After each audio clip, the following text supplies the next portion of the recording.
Ավելի լավ է թանկ գնով վաճառել կյանքդ, եթե sense տնես խլելու են։ Մարդը, երբ որ հայտնվում է այտենց անդիլանելի վիճակներում, շատ հաճախ չի գիտակցում, որ ամենաճիշտը ներկայանալն է։ Պրոֆեսիոնալ մարդակեր։ Թերլեմեզյանը թնդանոթի դեր էր խաղում, որը լրացնում էր հակառակորդի թնդանոթները։ Հայուիները, ովքեր գնացել էին ջուր բերելու, իրանց փորձեցին գերեվարել ու երկու հայ տղամարդ իրենց քույրերի համար մտան պայքարի մեջ, կրակեցին թուրքերի վրա։ Հազար ներողություն, լեզուս պապանձի։ Սկսենք։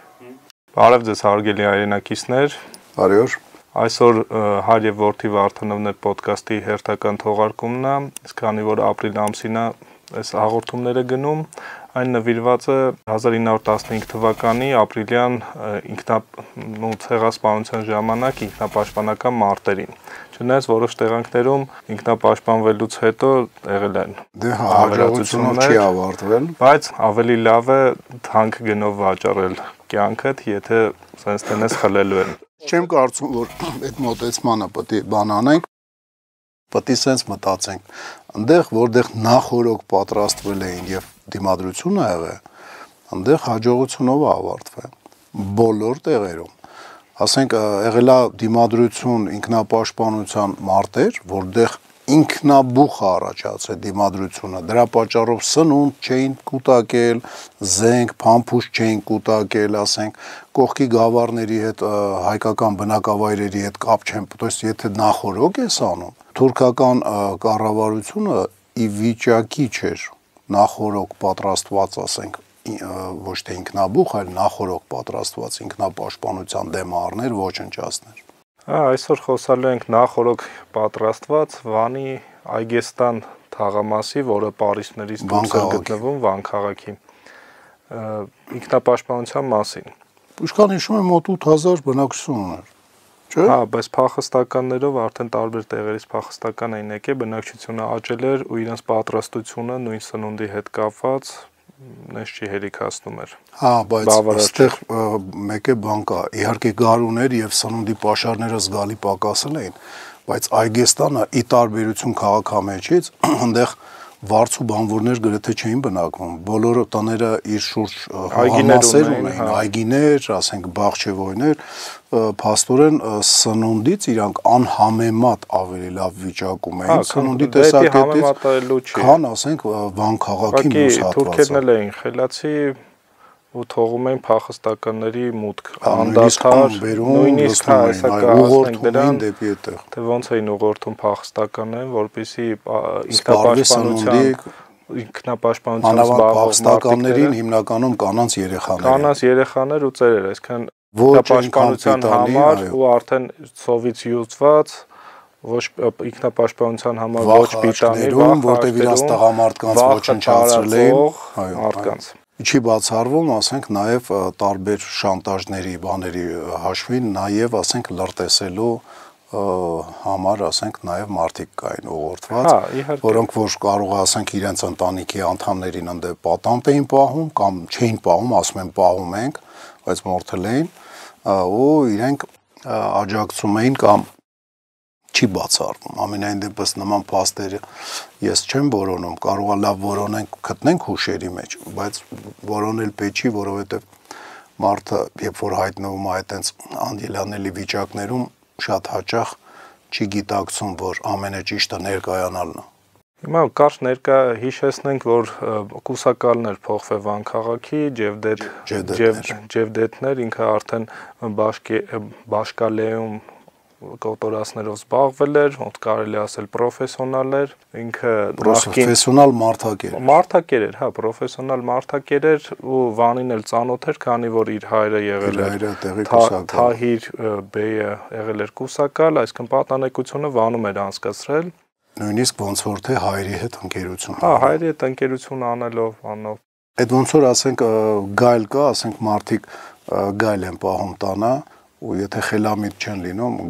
գայլը պահի տակ արդեն ոչ թե իրան շամպես է պահում, այլ գայլի պես եւ անակնկալի են գալի։ Ինչպես նաեւ Ջևդետը Էնվեր Փաշայի փեսան էր, Այսքան շատ լավ ռուսերեն ասած պրիվիլեգիաներով արտոնություններ ուներ, կարտ բլանշ ուներ, զորքեր ինչ կան ուզում էր տրամադրում։ Վիզ էր դնում, ասենք, որ իր это MVR-ի իր աներձակի աշկերին, ասենք, որ ավելի լավ էր եղավ, որ կարողանար կարիերա անել, թուրքերի համար սովորական է, կարիերա անել, ասենք, հայերին մարդկանց ոսկորների վրա։ Ինչով բայց ինքը սկսեց եկավ ու սկսեց լավ բաներ խոսալ հայերի մասին, հետո մոբիլիզացիա հայտարարեց թուրք բնակչության մեջ 17-ից 70 տարեկան տղամարդկանց մեջ զենք բաժանեց ու համոզեց հայերին, որ 350 հոգի երիտասարդ զորակոչվի թուրքական բանակ, օսմանյան բանակ։ Կամ հիշում եմ բանը Զինանոցի ամբողջ զենքը եւ Արսենալի զենքը ամբողջությամբ բաժանել էր թուրք եւ քուրդ բնակչություն։ Հայ երիտասարդներին, ամրակաց երիտասարդներին զորակոչեցին բանակ, չնայած հայերը արդեն գիտեն, որ շատ տարբեր տեղերում զորակոչված ամրաշինական աշխատանքների զորակոչված մարդկանց սպանում են հայերին նամանավանդ, բայց ամեն գնով փորձում էին առաջի կրակոցը մենք չանեինք, այսինքն հանձնվողական չասեմ, բայց զիջողական, որպեսզի այդ բանն էր էլի, այդ ամեն գնով խաղաղություն, չնայած սա գիտակցում էին, որ խաղաղությունը այդ ամեն գնով, չգնով, չգիտեմ, ինքը կարճաժամկետ է, որովհետև լինելու է հեսա լինելու է, ու այդ ժամանակ չեմ կարծում խելամիտեր այդ առաջարկությունը 500, հա կարծեմ երիտասարդներ 350 էր, եթե չեմ սխալվում։ Բավարարեցին առաջարկությունը, երիտասարդները գնացին ամրաշինական աշխատանքների ու շուտով նորություն եկավ, որ նրանք այլևս չկան։ Դրանից հետո ամսի 3-ին տեղի հայերի ու քրդերի մեջ մեծ համբավ վայելող իշխանին կանչեց իր ընկերների հետ միասին հանդիպման, որպեսզի շատախում հանդարտեցնի հայերի ինքնապաշտպանությունը, չլինի էլի, ասենք, այդ խաղաղ բանի այդ գործընթացի պրոբլեմներ չլինեն։ Ամսի ապրիլի 3-ի մասին է խոսքը, ապրիլի 3-ին իշխանի գլուխը կերան, ամսի 4-ին Վռամյանին կանչեցին, ով Կոստանդնուպոլսում մեջլիսի դեպուտատ։ Արագ հիշեցնում եմ ուղղակի, ամսի 4-ին Վռամյանին ակսորեցին հետ պոլիս, ճանապարհին իհարկե իրեն տանող ոստիկանները իրեն սպանեցին։ Շքախումբը իրեն հենց սպանեց։ Բայց արդեն այդ ժամանակ կազմակերպվել էր Վանի ինքնապաշտպանության ղեկավար մարմիններ կար, ով զբաղվում էր արդեն բաժանել էին Վանը 5 պաշտպանական շրջանների ու 72 Վանը չէ, Այգեստանը, ու 72 տուն կրակակետեր կրակակետեր էին կառուցել։ Ամրաշինական աշխատանքները այնտեղ իհարկե կատարել էին։ Անունները երևի նշեմ, ինքնապաշտպանական մարմնի ղեկավար Արմենակ Եկարյանն էր, իրեն օգնականները Բուլղարացի Գրիգորը եւ Կայծակ Առաքելն էին, իսկ խորհրդականները արդեն բոլոր կուսակցություններից կային, դաշնակներից Արամ Մանուկյանը, բոլոր չէ, 3 գլխավորներից, հա, հնչակներից Գաբրիել Սեմերջյանը, ռամկավարներից Հրանտ Գալիկյանը ու նախկին Արմենակյան, բայց նախկին արդեն։ Դե Արմենակյանը փակված էր այդ Փանոս Թերլեմեզյանը, որը այդ պաշտպանական մարտերի ժամանակ աչքի ընկավ իր դիպուկ կրակով, շատ հակաթնդանոթային, ասենք, հակահրետանավոր էր աշխատում, այդպես ասած։ Երբ որ բանը կոնտր բատարեին դուել, որ ասում են այդ բանը, հրետանիները իրար հետ պայքարում են, այդ Թերլեմեզյանը թնդանոթի դեր էր խաղում, որը լրացնում էր հակառակորդի թնդանոթները։ Հրացանով իհարկե։ Հա, այդ ժամանակ մերոնք ունեին 505 հրացան, 549 մաուզեր ու 1053 մարտիկ։ Ընդհանուր առմամբ 75000 փամփուշտով ու իրենց միացել էին արդեն վասպուրականի տարբեր շրջաններից 250 գյուղացի եւս տղամարդիկ, հա։ Ստեղծվել էին տեղեկատու դիվանն, այդպես կոչված, ու զինաբախշ մարմինը, որ զենքներ արդեն բաժանում, փամփուշտներ բաժանում, իսկ ժողովրդի տարբերություն բանին, ստե բուշկետ կար։ Հա, դրա մասին է։ Դա ինքնաբուխ ժողովրդի կողմից է ինքնաբուխ ստեղծվել հայկական կարմիր խաչը, որը Կարապետ Թորգումյանն էր ղեկավարում, բժիշկ, հա։ Ու Խոսրով Չիչյանը, Մեկ էլ ամերիկացի միսիոներ կար իրենց մեջ, իրանք էին գլխավորում ու արդեն ինքնապաշտպանական մարտերի ժամանակ բուժկետում հոսպիտալում աշխատում էին ուսուցչուհիները որպես խնամակալներ ու իրենց աշակերտուհիներով։ Նաև այն պատանիները, ովքեր զենք չէր հասել, իրանք էլ էին պիտանի լինում դեի աշխատանքներն, այսինքն սանիտարների գործեր էին անում։ Երեխաները, որոնք մանկական տարիք ունեին, բայց իրականում երեխա չէին, իրականում կարգին տղամարդիկ էին եւ ոչ միայն ասենք տղամարդիկ, այլ կային աղջիկներ, որ կարգին կանայք էին, կին ասպետ էին, օրինակ տղաները համ բուժկետերում էին օգնում, համ փամփուշտներն էին հավաքում, ասենք այդ բանը գյուլեկը կրակած։ Ասեմ, որ ժամանակի ընթացքում ստեղծվեց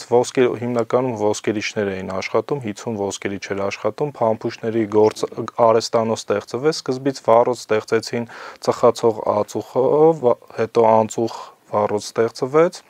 ու Վանի վարժանի պրոֆեսորներից մեկն էր ստեղծե անծուխ վառոդը։ Բանը ինչ հզոր տարբերություն կա, էլի քաղաքամեջը, որը գրեթե ոչ մի բան չկարողացավ, ասենք, արտադրության բան անի, Չէ, փամփուշտներ կարացել են արտադրել։ Բացի փամփուշտներից, որտեղ օգտագործվում էր մարտիրայի մեջի, ասենք, բոմբարդները։ Իսկ ծավալը ուրիշ էր, իրանք էին ստեղծում արդեն, ածուխից էլ էին ստեղծում։ Ու դա գալիս է ինչից, այլ նախորոք, ինչ որտեղ բազա ունենալուց, պատրաստվելուց։ Բայց թուրքերն էլ էին նախորոք պատրաստվել, 7 տարի առաջվա ինքնապաշտպանական մարտերից հետո արդեն տարբեր կառավարական 1908 թվականին Վանում էլ ինքնապաշտպանական մարտեր էին եղել։ Ինքը կառավարական շենքեր, զորանոցներ էին տեղակայել հայկական բնակավայրերի մեջ, հայկական թաղամասերում։ Այդ զորանոցները Այգեստանում էին տեղավորված։ Այգեստանում էր մեծ մասը։ Ու բանը քաղաքամեջում, եթե հարձակում էր պետքանել կառավարական շենքերի վրա, արդեն զորանոցներ։ Զորանոցներ են, որոնք փոքրիկ ամրոցներ էին, ամրազորաներով, կրակակետերով, պահակային ծառայությունով, ամեն ինչով, փոքրիկ ամրոցներ էին, մի քանիսը։ Ու ընդհանուր Այգեստանի դեմ 6000 մարտիկ էր սկզբնական շրջանում, այսինքն մարտիկ ասածը թուրք ասկերներ էին կռվում, կանոնավոր բանակի մասին է խոսքը։ Որը ընթացքում 10000 էլի դարձավ։ 10000 դարձավ, բայց ի սկզբանե ոնց որ քաղաքամեջի դեմ, Այգեստանի դեմ կռվում էր համ կանոնավոր բանակը, համ խուժանը, ասենք, թուրքերից, քրդերից եւ չերկեսներից հավաքած։ Այդտեղ sense մի հատ հարց է իմ մոտ առաջանում, իշխանին սպանելուց հետո երևի ինքը ամենամեծ հարգանքը վայելողն էր, ոչ միայն հայերի մեջ, այլ նաև քրդերի մեջ, թուրքերի իր արդարամտությունով, բանով ինքը մաքուր ֆիդայու պահվածք ուներ, որտեղ մենք գիտենք, որ մեր ֆիդայիները ոչ միայն հայերին էին պաշտպանում, այլ ցանկացած, ասենք, խաղաղ բնակչության, ցանկացած մարդու նկատմամբ անարդարություն էր գործել սուլթանական, ասենք, Թուրքիան։ Իշխանն էլ նույն կարգի մարդ էր, ինքը ընդհանուր արդարության պահով էր, ասենք, եւ դրա պատճառով մեծ հարգանք էր վայելում։ Ես ինչքան հիշում եմ, թուրքերը, որոնք որ եղբայրություն էին էլի քարոզում, բանում, Այգեստանում, հաճախ էին դիմում իշխանին, որ ինքը բան աներ, վեճերը հարթեր, որպեսզի ինքը լիներ ոնց որ ասած եղբայրության խորհրդանիշը։ Իշխանի մահից, այսինքն սպանությունից հետո թուրքերը վախեցել են։ Ինձ թվում է Ջևջեթը նույնիսկ իր բնակչության կամքին հակառակ ինադու իշխանին սպանեց, որ կամուրջները այրեց, որ այդ ճանապարհ չեն արդեն։ Ինքը այն արեց այն, որ թուրքերն էլ հույսը կորցնեն, որ հայերը ստեղ մնալու են, որ հայերը ողջ են մնալու։ Ինքը անգամ իր այ ոնց որ հիմա Ալիևը ինչ է անում, ասենք, ինքը ամբողջությամբ այրում է խաղաղվելու, խաղաղ ապրելու, ոչ թե խաղաղ պայմանագիր, այլ խաղաղ ապրելու կամուրջները անընդհատ այրում է մերու Բաքվի թուրքերի միջև։ Անընդհատ այդ նույնը արեց Ջևջեթը բանում իշխանին սպանելով։ Հիմա տենց իհարկե Ալիևը ունի իր ձեռքում, եթե ոչ իշխանի նման 2-3 կողմերում հարգանք վայելող, բայց ամենայն դեպս Ռուբեն Վարդանյան, երևարված, Լևոնը Մնացականյան, այնտեղ Բակոն, Սահակյան, Արկադին, ասենք, կարճ ասած մարդիկ են, ովքեր որ հիմնականում վայելում են հայերի մեջ, խելամիտ հայերի մեջ հարգանք են վայելում։ Եվ կա մի մարդ, որը համ արևելքում, համ արևմուտքում ռուկապաժատն է։ Իհարկե սխալ կլինի մարտիկ իշխանին համեմատել մեծենատի հետ, բայց ամենայն դեպս այդ երկկողմ այս հիմա բան է այդում, չէ, աշխարհը կիսվում է երկու մասի ոնց որ առաջի համաշխարհայինի ժամանակ ու համ արևելքում, համ արևմուտքում ոնց որ ասած հարգանք վայելող եւ ճանաչում եւ իր ձեռքը պատրաստ են սեղմել Ռուբեն Վարդանյանն է։ Հիմա կարծում եմ Ալիևը ամեն ինչ կանի, որ Ռուբեն Վարդանյանին բաց չթողի։ Հա, եթե ուզում է այդ շախմատի վերջնական վառի, այո, կամուրջները վառելով ինքը կբերի դրան, որ Ռուբեն Վարդանյանին ցավալիա բաց չի թողի։ Իսկ ինչի սկսեց հենց Այգեստանի ինքնապաշտպանություն, քանի որ մերոնք չէին ուզում առաջի կրակոցը անեին։ Ինչպես միշտ։ Թուրքը ստիպեց, որ մերոնք առաջի կրակոցը անեն։ Հայուիները, ովքեր գնացել էին ջուր բերելու, իրանց փորձեցին գերեվարել ու երկու հայ տղամարդ իրենց քույրերի համար մտան պայքարի մեջ, կրակեցին թուրքերի վրա իրենց զոհեր պատճառելով, բայց նրանք էլ զոհվեցին Եղիա Նխշունյանը ու Հակոբ Թուրշյանը։ Ես խնդրել եմ Վաղինակին, որ ինքը մեր զրույցի ընթացքում, ասենք, գրքի մեջ անայում, ես եմ խնդրել, որ ինքը անունները ֆիքսի եւ անունները մի քիչ դժվար է հիշել եւ արևմտահայերեն կամ թուրքահպատակ հայերի ազգանունները մի քիչ դժվար են արտասանվում եւ դժվար են հիշվում, ցավալի է, բայց այդպես է։ Մեր բաժան ապրել է, ասենք, արևելյան եւ արևմտյան հայերի բերելա դրան, բայց որ վառ անհատականությունները, ովքեր որ իրենց ազգի համար պիտանի են եղել ինքնապաշտպանական մարտերում, իրանց անունները հնչել է պետք է։ Պիտի հնչի եւ պիտի ճանաչեն այդ մարդկանց, մեր հայրենակիցները, դե ում ավելի հետաքրքրի կարա ասենք խորանա եւ այդ մարդկանց կենսագրությունները ուսումնասիրեն։ Դրա պատճառով է, ասենք, Վաղինակը հիմա գրքի մեջ մի քիչ հաճախ նայում, պիտի անունները հնչեն։ Ամսի 7-ին, երբ որ կրակոցին արդեն սկսեց, ուղղակի սկսեցին թնդանոթներով ճնշել հայկական տուն դիրքերը, հա։ Ու առաջ որևիցե առաջ խաղացում չեն փորձել անել ամսի 7-ին։ Բայց ի տարբերություն քաղաքամեջում անկանոն էին տներին խփում։ Հա, չգիտեն, որտեղ խիտ է բնակչությունը։ Բայց Այգեստանում մի քիչ ուրիշ ձև եղել։ Հա, Այգեստանում շատ ինֆորմացիա ունեին, շատ էր սփռված էր, բաց էր, պարզերևում էր ինֆորմացիան կարածվում։ Քաղաքամեջում ինֆորմացիա չունեն, որ պատրաստվում են ինքնապաշտպանության, դրա համար է տեղյակ չէին։ Որտեղ վերջի օրին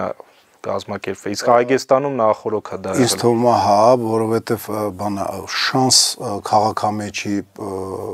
հաղթական պաշտպանական մարտերի գրեթե 0 էր։ 0 էր, որտեղ բերդը քաղաքամեջի վրա կախված էր։ Թուրքերը այտենց ուշադրություն չեն դարձրել, իսկ Այգեստանի վրա դարձրել են ու փաստորեն իրենք թնդանոթներով խոցում էին հենց այն դիրքերը, որոնք որ կարևոր դեր կարային խաղային։ Ու ասեմ, Ջևդեթը փորձում էր Այգեստանում էլ կարևոր դիրքեր զբաղեցնել, այդ ժամանակ հյուպատոսական ծառայություններ, հա, ոնց հյուպատոսարանները ժամանակ իրանց աշխատակիցներով առանձին մեկուսի էին։ Թուրքիայում չէ, նաև Իրանի շահությունում կար, ասենք, որ հյուպատոսարանները փոքրիկ ոնց որ ամրություններ լինեին։ Հա, ու Գրիբայեդովի սպանությունը հիշեք, ասենք դա բավականին բան էր, հենց այդ տիպի վայրի վերաբերմունքի արժանացող դիվանագետներին պաշտպանելու նպատակով թուրքական կառավարությունն, Իրանի կառավարություններն էլ մեծ հող էին տալի եւ թույլ էին տալի, որ համեմատաբար մեկուսացված ինչ որտեղ պաշտպանական հնարավորություններ, ինքնապաշտպանական ֆունկցիաներ կատարելու ունակ տարածքներ էին տրամադրում հյուպատոսարաններին, դիվանագիտական, ասենք, այլ օրինակ Իտալիայի հյուպատոսարանը գտնվում էր հենց հայկական թաղամասի մեջ։ Այո։ Ու Ջևդեթը առաջարկել էր այդ հյուպատոս սպոնտոնի ոնց որ, հա, սպորտոնի, հա։ Հյուպատոսին առաջարկել էր, որպեսզի իր անվտանգությունը կարողանա ապահովի 500 զինվոր ուղարկեր։ Ճիշտ է, իտալացի հյուպատոսը հրաժարվել էր, բայց օրինակ անգլիական հյուպատոսարանում էին դիրքավորվել, ֆրանսիական հյուպատոսարանում էին դիրքավորվել ու թնդանոթային կրակները ու բարձր դիրքեր են Ֆրանսիայի եւ Անգլիայի հիպատոսարանները իրենք զբաղացրել էին հատուկ չհարցնելով, որովհետեւ պատերազմի մեջ էին Անգլիայի եւ Ֆրանսիայի հետ։ Հիպատոսները արդեն տեղում էլ չէին, իրաց մասին հաստատ տեղում չէին, չես կարամանաս, եթե պատերազմի մեջ են, հակառակը իրաց, ասենք, համեմատաբար անվտանգ անում են տարածքից դուրս են, ասենք, ուղարկում։ Այդ է պատճառը, չեմ կարծում, որ այդ ժամանակ Անգլիայի կամ Թուրքիայի հիպատոսները կաշխատեն ի օգուտ, ասենք, թուրքական ջարդարարների։ Նման բանով աչքի է անգել Անգլիայի եւ Ֆրանսիայի շփոթ։ Անգլիայի եւ Ֆրանսիայի, ինչ ասեցի։ Թուրքիա ասեցի։ Հա, հազար ներողություն, լեզուս պապանձի։ Այդ բանով աչքի են անգել հիմնականում գերմանական միսիաները։ Թե Գերմանիան իրենց հովանավորն էր, սպաները հաճախ ղեկավարում էին այդ զորքերը, որոնք որ ջարդարարություն էին անում, եթե ջարդարարություն չէ, ապստամբված, այսպես ասած, հայկական բնակավայրերը ոչնչացնելու փորձեր էին անում։ Հոլոկոստը սկսելուց առաջ մեր մասին էլի խոսել։ Հա, ինչ-որ խորհրդակցության ժամանակ Ադոլֆ Հիտլերը խորհրդածության չէ, միցինգի ժամանակ ասե, ով է հիշում հիմա հայերի ցեղասպանությունը։ Այքես բան։ Միցինգ, թե բանը ժողով, որ միցինգ են ասում այսօր։ Կարող է մեծ ժողով էր շատ։ Հա, կարող է, ասենք, կուսակցական կամ SS-ականների բան էլի։ Մի քանի հազար հոգի SS-ականներ համակիրներ, դե կարա լինի։ Կարա լինի։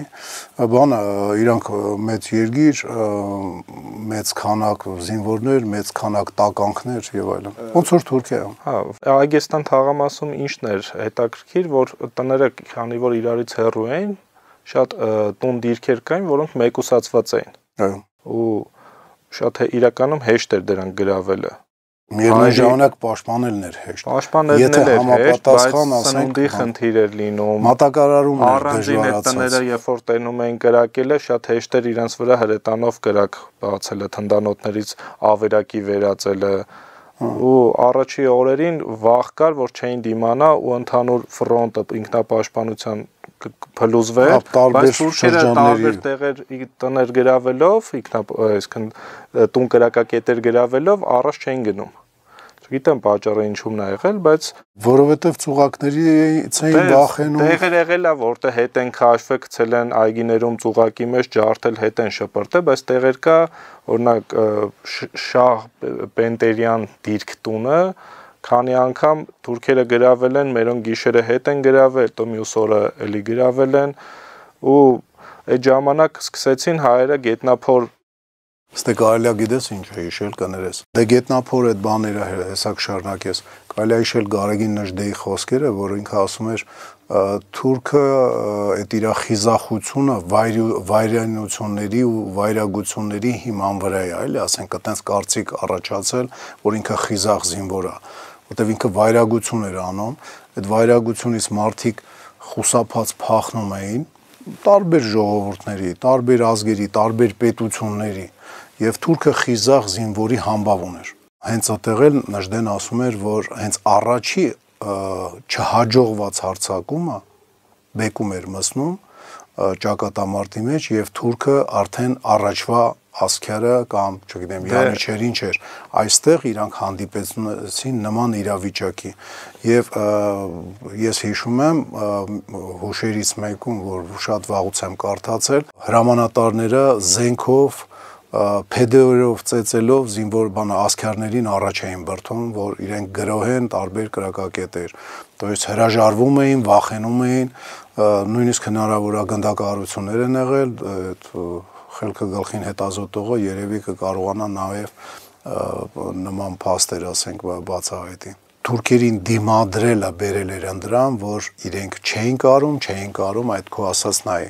ճնշող մեծամասնություն ունենալով ասենք չգիտեմ կարող մեկին 1000 մեկին 100,000 մի հատ տուն գրավում էին գիշերը մերոնք գալիս էին ընդրանք Աման բան չենք տենում սարսափահար փախնում էին նորից ցերեկը տենում էին ընդ 10 հոգի են մի 100 հոգի գալիս էին Հա անգլիական հյուպատոսարանում թուրքերը էլի մեր տարածքում էր հայկական թաղամասերի տարածքում էր ընկնում գրավել էին նկամսի 8-ին կամ 9-ին գրավել էին մի օր հետո հայերը ապրիլի հայերը այրում են հյուպատոսարանը, որտեղ ոստիկանական մեծ քանակ բարի գնաց ասքյարներից, ով փրկվեց փախավ ճամփին խոցեցին, նշանառու կրակով վերացվում էին ու ինչ տեղի ունեցավ, հետո Համուտ աղայի զորանոցը պայթացրեցին հայերը գետնափոր թունելներով հասել են բանի տակը ու սյուների տակ հիմնական հիմքերի տակ բաներ էին դրել ու պայթացրել էին, բայց որի արդյունքը միանգամից չէր եղել։ Մի օր հետո նոր այրվում է, այո։ Մտածել էին նույնիսկ այդ պայթոցը չէ, թուրքերն էլ էին ծիծաղել, որ չկարացաք դրակցնեք, բայց իրականում շատ խորներ եղել պայթունը ու ընդամենը կայծեր էր հասել ներքևի պատվալ կոչվածին։ Ու քիչ-քիչ նկուղը արդեն այրվելով այրել էր ամբողջ զորանոցը, որից էլի վերևի հարկերից թուրք զինվորները, ոստիկանները թռնում էին, ջարդ ու փշուր էին լինում ու ով էլ սաղ էր մնում փորձում էր փախնել, արդեն նշանառու կրակով իրանց էին վերացնում։ Ու դրանից հետո արդեն իսկ հայտնի է այդ գետնափոր օպերացիան ով էր բան արել, ղեկավարել, ճիշտ ասած, չէ, ընդ ավելի հետաքրքիր դեպքեր են եղել, երբ որ երեխան Կիրակոս անունով, հեսա մի հատ կգտնեմ անունը, մի հատ խոսենք բանի դեպքում Թովմաղյան տուն դիրքի մասին, որը մեկուսացված էր ու իրեն ոչ սնունդ էր հասնում, որ ամրաշինական խմբերն էին հասնում, իմիջիայլոց ամրաշինական խմբեր են եղել, ում զենք չի ասել տղամարդկանցից, իրանք ինժեներական աշխատանք ու ավելի շատ զոհ են տվել, քան մարտիկները։ Հա։ Կարողանան հետո խրամատներ էին փորում, փակ։ Իսկ Թովմաղյան դիրքում ոչ մեկ չէր հասնում, արդեն ավերակների էր համարյա վերացել, 9 հոգի մարտիկ կար ու իմիջիայլոց իրեն տանտերը Լեռկամսարն է եղել։ Լեռկամսարի տունն է եղել, 9 հոգով 7 օր մինչև ամսի 13-ը, ապրիլի 13-ը կարացել են պայքարեն, տունը արդեն հողին հավասարեցրած վիճակով։ Այդտեղից է գալի Լեռկամսարի պայքարող տեսակը, էլի ասենք։ Ձեռնամարտով քանի անգամ են, ես ինչքան հիշում եմ, մի 6 գրով իրանք ձեռնամարտով էին կանխել, չէ։ Իրանք հա, ու իմիջիայլոց 9-ից 3-ը մինչև 18 տարեկան պատանիներ էին ու ոչ մեկը զինվորական փորձ չուներ։ Երկու հոգին հա ասում են վարագա գնացել պարապել էին ու այդ երկու հոգու փորձը իրանց պետք է եկել։ Այսինքն գնացել էին ոմայի պես ինչ որ ռազմահայրենասիրական կամ չգիտեմ ռազմամարզական կառույց պարապել էին, կրակել էին սովորել։ Ոմայի վարագա ֆիլիալը։ Հա, կամ վարագայի ոմա ֆիլիալը, երևի տենց ավելի ճիշտ կլինի։ Երկու հոգին կարացել են իրենց փորձով կիսվել մնացած 7-ի հետ ու այդ 9 հոգով միջև վերջ սովի մատնված արդեն մի քանի օր հաշ չէին կերել, միջև կողի դիրքից կարացել են գետնափոր թունել փորել ու իրանց արդեն օգնության հասնել։ Բայց քանի անգամ ձեռնամարտի են բռնվել։ Ես ինչքան հիշում եմ 6 մարտ ձեռնամարտով են իրենք փամփուշտի խնդիրել են ունեցել, փամփուշտները խնայելով, նույնիսկ տղաներից մեկը Վաղարշակ Շիրվանյանը, ինքը ինադու երեկոները քարերով այնքան մոտիկ էին դիրքերը, որ կարող էր քարեր էր նետում, որ իրենք փամփուշտ ծախսեն, չնայած իրականում շատ մեծ օգուտ չէր տալի, որտեվ իրենց փամփուշտի պահեստները լիքներ, բայց ամեն դեպքում խիզախություն լիքներ այն աստիճան, որ երբ որ արդեն այդ պահեստները հայտնվում է մեր ձեռում, պարզադառնում, որ ընդ հարյուրավոր հազարներով փամփուշտ կա։ Երբեք թուրքը զինամթերքից չի նեղվել։ Հետո ամսի 14-ին արդեն շատախից սուրհանդակներ են գալիս ու հայտնում են, որ շատախցիները մինչև վերջ պայքարում են ու պայքարելու են, եթե լկտիները դաժե մենակ շատախ չեն պահել, այլ սկսել են տարածվել։ Հա, արդեն կողի գյուղերով, բաներով սկսել են վերցնել, ազատագրել ու շատախցի սուրհանդակները մեծ ոգևորություն, երբ որ եկան ու լուրը հայտնեցին, որ միջև հաղթական ավարտը հասցնելու են կամ եթե չկարողանան հաղթեն, շատ թանկով են իրենց կյանքը վաճառելու, այդպես ասած, մեծ ոգևորություն բերեց ու արդեն ամսի 15-ին ֆրանսիական հյուպատոսարանը 14-ամյա մի շրջմոլիկ Արամ անունով կարում է այրի, իր վրա նավթով բանարած դոշակա վերմակա փաթաթում ու կրակոցների տակով կարում է սողը հասնի ֆրանսիական հյուպատոսարան, իր փեդի մասերը սկսում է ֆրանսիական հյուպատոսարանում բուն դրած, ասենք ասքյարների մոտ սկսում է փետի այդ հատվածը այրում է ու անվնաս հետ է գալիս, այն ժամանակ նույնիսկ այդ Արա Մանուկյանը իրան մեդալ է տալ, մարտական խաչին հավասար մեդալ է տալի, բայց իր ազգանունը հայտնի է։ Չէ, ինքը հայտնի էր որպես շրջմոլիկ անտեր տղա էր այդպես ասած, բայց կարացավ 14 տարեկանում տենց հերոսություն անել, որ մարտական խաչ ստանա։ Ու անվնասել մնացել, չնայած վերջում չգիտեմ իր ոնց է ավարտվել, ճակատագիրը ոնց է դասավորվել, չէ, տեղյակ չեմ։ Չէ, ասվում, էլի։ Պիտի հասկանանք մեկ է սենց մի բան, էլի։ Քաղաքամեջում, եթե հիմնականում սոցիալական դասավորվածությունը դա վարձու աշխատողներ էին, Հայաստանում կային համ աշխատողներ վարձու, համ սեփականատերեր, համ մեծահարուստներ։ Եվ իրենք բոլորը անխտիր այդ գործի մեջ լծված էին հավասար պայմաններով։ Հա, այդ ժամանակ սոցիալական արդարություն ստեղծվել էր Վասպուրականի հայ կանանց միություններ լավ գործանում, ովքեր գուլպաներ, փաթաթաններ, վերմակներ կարում էին ու դիրքեր էին հասցնում, կոշիկի, թեթև կոշիկի արհեստանոցներ էին բացվել, ովքեր մարտիկների համար կոշիկներ էին կարում, հենց այդ բանի մասին ասեցի արդեն, ամրաշինական խմբերի մասին էլ նշեցի ու Վարոդի Փամփուշտի արհեստանոցների մասին էլ նշեցինք։ Մենք պիտի հասկանանք մի բան, էլի, որ մենք ոչ թե ավելի շատ մարտերն ենք փորձում նկարագրենք, այլ ինչքան ժողովրդի կամքը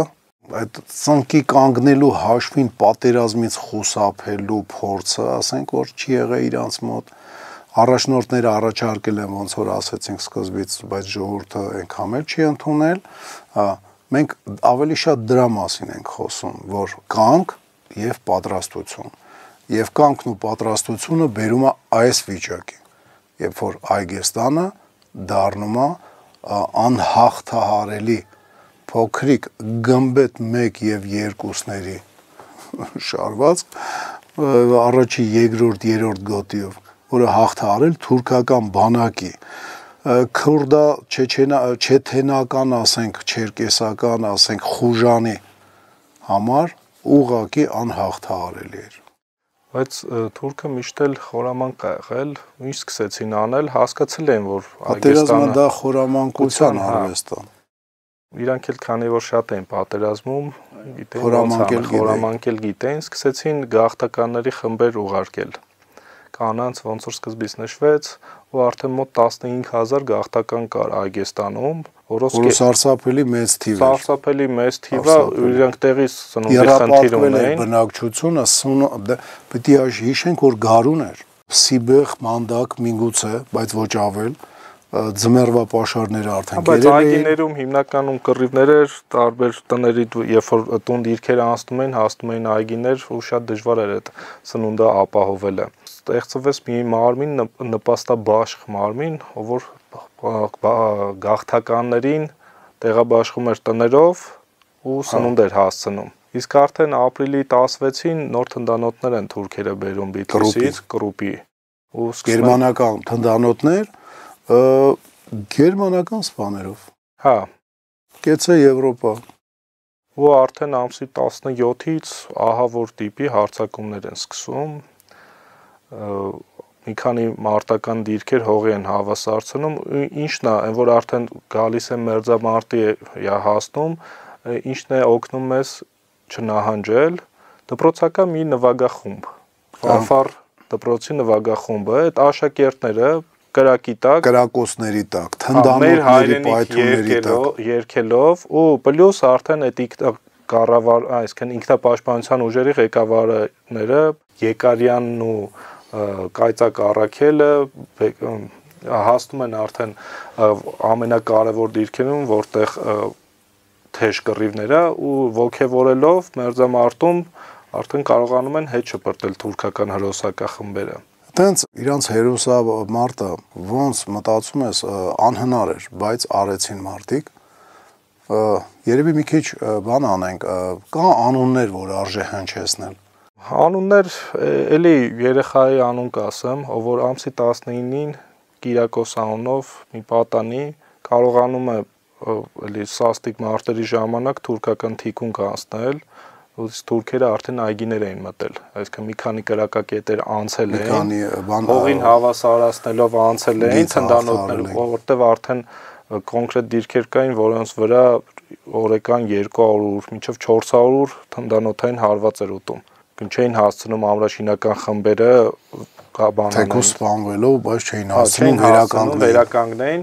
ու ինչ արեց Կիրակոսը, թիկունք անցնելով այրում է մի քանի թուրքական դիրք, թե մեկ դիրք, հա, մի քանի հոգու սպանում է, քանի թուրք ասկյարի սպանում է, իրենց հրացաններով հետ է գալիս։ Երբ որ թուրքերը տերնում են իրենց թիկունքում այրվող դիրք ու իրենց դիմացնել դիմադրություն, մտածում են շրջապատման մեջ են ու իրենց զենքեր բաներ թողնելով փախչում են։ Այդ Նժդեի ասած խոսքերը հիշեք, փախչում են, որովհետև դիմադրության են հանդիպում։ Կա էլի դեպք։ Տենց դեպքեր երևի կոնկրետ նշված անուններով չէ, արդեն էլի Ստորգետնյա ամսի 22-ին է նույն Ստորգետնյա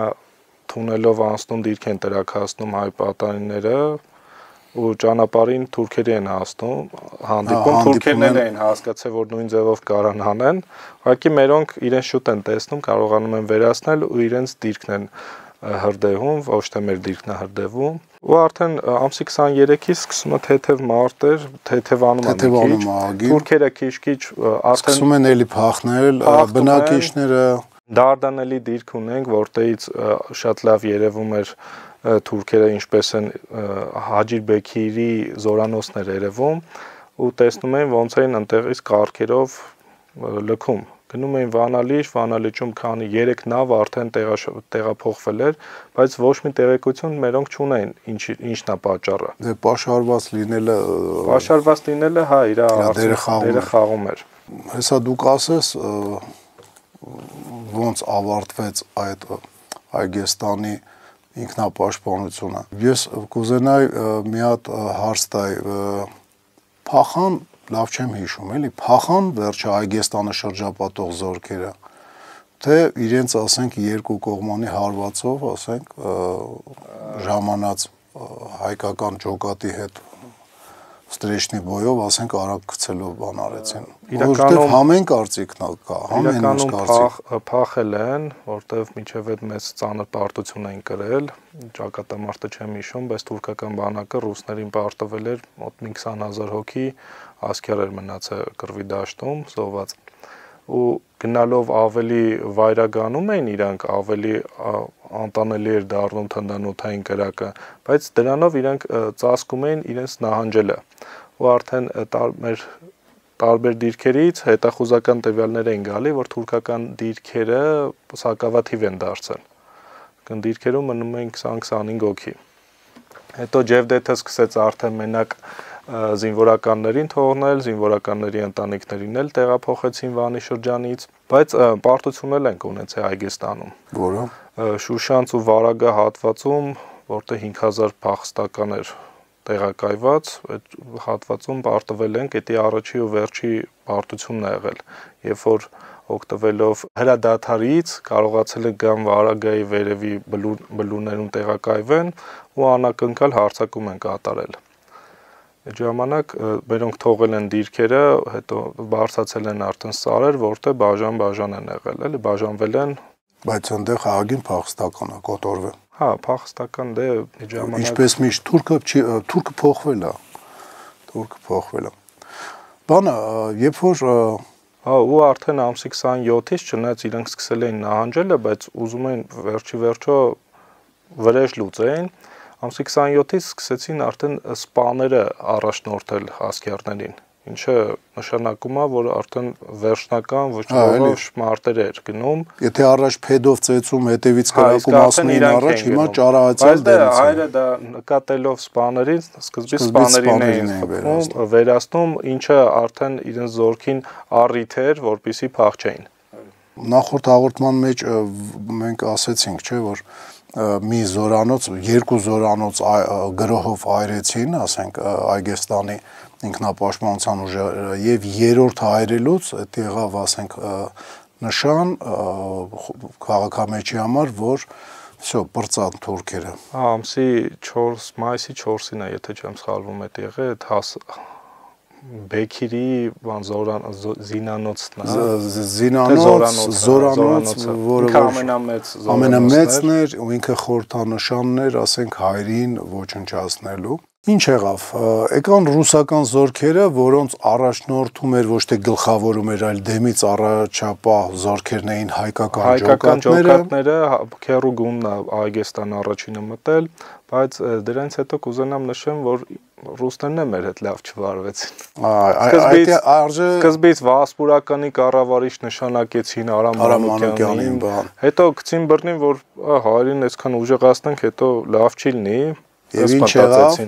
Ստիպեցին, որ 200,000 հոգի լքի Վասպուրականի շրջանը հայրից, իրենց հետ եւ ամենահետաքրքիրը, այն որ մնացել էր, իրանց զինադապեցին։ Զենք չեն թողել ոչ մի։ Գեներալ Աբացիևը, ինչքան հիշում եմ, տարածքի գլխավորներից մեկն էր, կարծեմ ազգությամբ օս, բայց կայսրության դեպքում ազգությունը կապ չունի, ռուսական կայսրության գեներալ էր, ինքը թույլ էր տվել, որ զինված քրդերն ու չեթենները, ասենք բաները, չերկեսները ֆրֆռան, իսկ հայերից զենքերը հավաքել էր։ Կարելի է մի բան էլ հիշել, դա շատ կարևոր է ինձ թվում է։ Հովհաննես Թումանյանի որդին ռազմական պարետն էր դարել Վան քաղաքի։ Եվ ինքը զորավարժություններ էր անցկացնում, անգամ ասենք ազատագրելուց հետո ռուսական զորքերը առաջ էին գնացել եւ այլն, իսկ Հովհաննես Թումանյանի որդին այդտեղ ծառայություն էր անում, չնայած ինքը հայկական ջոկատում ասենք խիզախ կարվող մարտիկ ա եղել, բայց իրեն կոմենդանտ էին կարգել եւ ինքը այդտեղ բավականին մեծ աշխատանք էր ծավալում, արդեն հետ նահանջի ու փախստականներին ապահովելու ժամանակ ծուղակի մեջ հանգնում եւ սպանվում է։ Ասում են շատ ծանր է իր մահը տարել Հովհաննես Թումանյանը, ամենայն հայոց ուսուցիչը։ Ես ուզում եմ նաեւ ռուսներին բան անել, ողջունել, որտեղ ռուսները ինչ արեցին։ Բացի դրանից, որ քրդերին եւ չերկեսներին հաճոյանում էին հայերին, ոչ պակաս իրանց լավ պահեցին, չակերտավոր, երբ որ ֆրոնտը ուղղելու նպատակով ոչ թե այն կողմի զորքերը առաջ տարան, այլ այս կողմի զորքերը հետ նահանջարեցին։ Եվ Վասպուրականը հանձնվեց հակառակորդին։ Վան քաղաքը առանց ոչ մի դիմադրության։ Յուդենիչներ, մեր լավ բարեկամ Յուդենիչը, որը շնորհակալություն հայտնենք իրականում Անդրանիկ Օզանյանին, ով որ Վասպո Վանը լքելուց հետո, երբ որ ռուսական զորքերը հայերի հետ միասին հայ փախստական 200,000-անոց փախստականների խմբի հետ դուրս եկան, շատ աղցիների դուրս գալն էր ապահովում իր 1000 հոգանոց գնդով, որտեղ շատ աղցիները ավելի հեռու էին, եւ իրենց ռուսական կառավարությունը մոռացել էր զգուշացնել,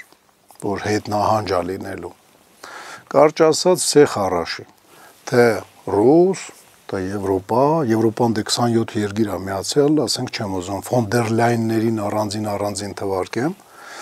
թե Ամերիկան, թե Ավստրալիան։ Բայց ինչ եզրակացության կգանք, որ երևի հույսներս մեր վրա պետք է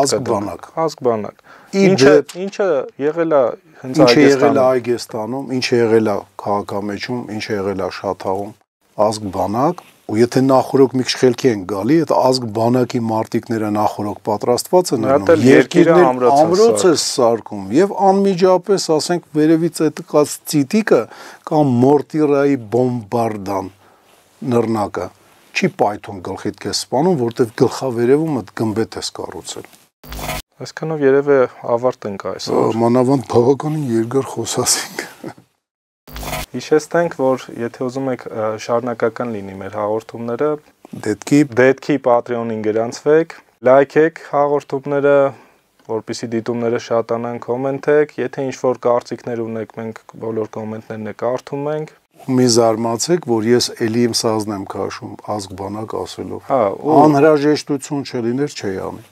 Կոչ կանեմ, որպեսզի միանանք, դառնանք ազգբանակ եւ վերջապես կառուցենք մեր երկիր ամրոցը։ Շնորհակալություն, ցտեսություն բոլորին։ Ցտեսություն։